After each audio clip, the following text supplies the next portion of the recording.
दोस्तों, मैं आज आप सभी को वही कहानी सुनाने वाला हूँ जो बहुत साल पहले महात्मा गौतम बुद्ध जी ने अपने शिष्यों को कर्म क्या है यह समझाने के लिए सुनाई थी। दोस्तों, अगर आपको यह कहानी पसंद आए तो अपने दोस्तों के साथ इसे शेयर करना मत भूलिए। तो बिना देरी किए कहानी को शुरू करते हैं। दोस्तों, बुलंदशहर का एक राजा था जो अपने मंत्री के साथ घोड़ों पर बैठकर अपने राज्य का भ्रमण कर रहा था। राज्य का भ्रमण करने के बाद राजा एक दुकान के पास रुक गया और रुकने के बाद राजा ने अपने मंत्री से कहा कि मंत्री जी, मालूम नहीं क्यों लेकिन मुझे लगता है कि इस दुकानदार को कल के कल ही फांसी की सज़ा सुना दूं और मुझे इसे मृत्युदंड देने की इच्छा हो रही है। उसके बाद मंत्री जी राजा से इसका कारण पूछ पाते, इससे पहले राजा उससे आगे निकल गए। मंत्री ने इसका कारण पता करने के लिए अगली सुबह भेष बदलकर आम जनता का रूप धारण करके उस दुकानदार के पास पहुंचा।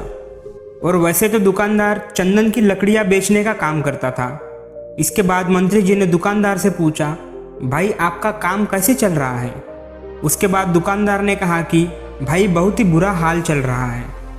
लोग दुकान पर आते हैं, चंदन को सूंघते हैं और फिर उसकी प्रशंसा तो बहुत करते हैं, लेकिन खरीदता तो कोई भी नहीं।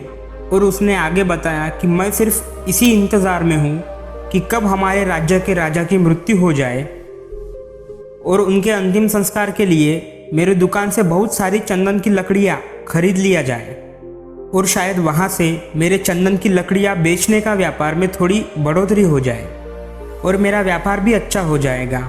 दोस्तों, इसके बाद मंत्री को सब बात समझ में आ गई कि यही वो नेगेटिव यानी नकारात्मक विचार है जिसने राजा के मन को भी नकारात्मक बना दिया था। दोस्तों, वह मंत्री बहुत ही बुद्धिमान और होशियार था, तो इसलिए उसने सोचा कि मैं थोड़ी बहुत इस दुकानदार से चंदन की लकड़ियाँ खरीद लेता हूँ। और उसके बाद उस मंत्री ने उस दुकानदार से पूछा कि क्या मैं आपके दुकान से थोड़ी बहुत चंदन की लकड़ियाँ खरीद सकता हूँ?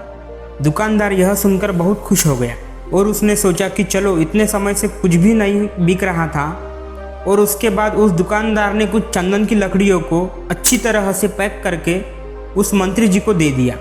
दोस्तों, उसके बाद मंत्री अगली सुबह राजा के दरबार में पहुँच गया और उसने राजा से कहा कि राजा, वो दुकानदार है ना, उसने कुछ चंदन की लकड़ियां आपके लिए तोहफे के रूप में भेजी है।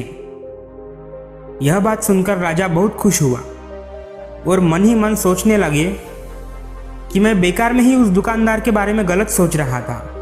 और उसने उन चंदन की लकड़ियों को हाथ में ले लिया और उसने उन चंदन की लकड़ियों को बहुत ही अच्छी तरह से सूंघ लिया और उसमें से बहुत ही अच्छी सुगंध आ रही थी। दोस्तों, राजा इससे बहुत ज़्यादा खुश हुए और उसके बाद राजा ने अपने मंत्री के हाथों उस दुकानदार के लिए कुछ सोने के सिक्के भेज दिए।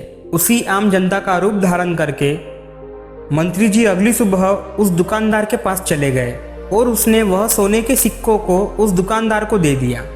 दोस्तों, उसके बाद दुकानदार बहुत खुश हुआ और मन ही मन सोचने लगा कि मैं बेवजह अपने राज्य के राजा के बारे में गलत सोच रहा था। राजा तो बहुत ही ज़्यादा दयालु है। और यहीं पर महात्मा बुद्ध जी ने कहानी को ख़त्म किया। ये कहानी जब ख़त्म हुई तब गौतम बुद्ध ने अपने शिष्यों से कहा कि अब आप बताएं कर्म क्या होता है। तब गौतम बुद्ध जी के सभी शिष्यों ने जवाब देते हुए कहा कि शब्द ही हमारे कर्म होते हैं और हम जो भी काम करते हैं वही हमारे कर्म होते हैं और जो हमारी भावनाएं होती है वही हमारे कर्म होते हैं। महात्मा गौतम बुद्ध जी के सभी शिष्यों के जवाब सुनने के बाद महात्मा गौतम बुद्ध ने कहा कि आपके विचार ही आपके कर्म हैं। अगर आपने अपने खुद के विचारों पर नियंत्रण पाना सीख लिया तब आप एक महान इंसान बन जाते हैं। जब आप अच्छा सोचते हैं तब आपके साथ अच्छा ही होता है और वो होता ही रहेगा। दोस्तों, इसलिए मैं भी कहना चाहूँगा कि अगर आप अच्छा सोचोगे तो दूसरे लोग भी अपने आप आपके बारे में अच्छा सोचने लग जाएंगे।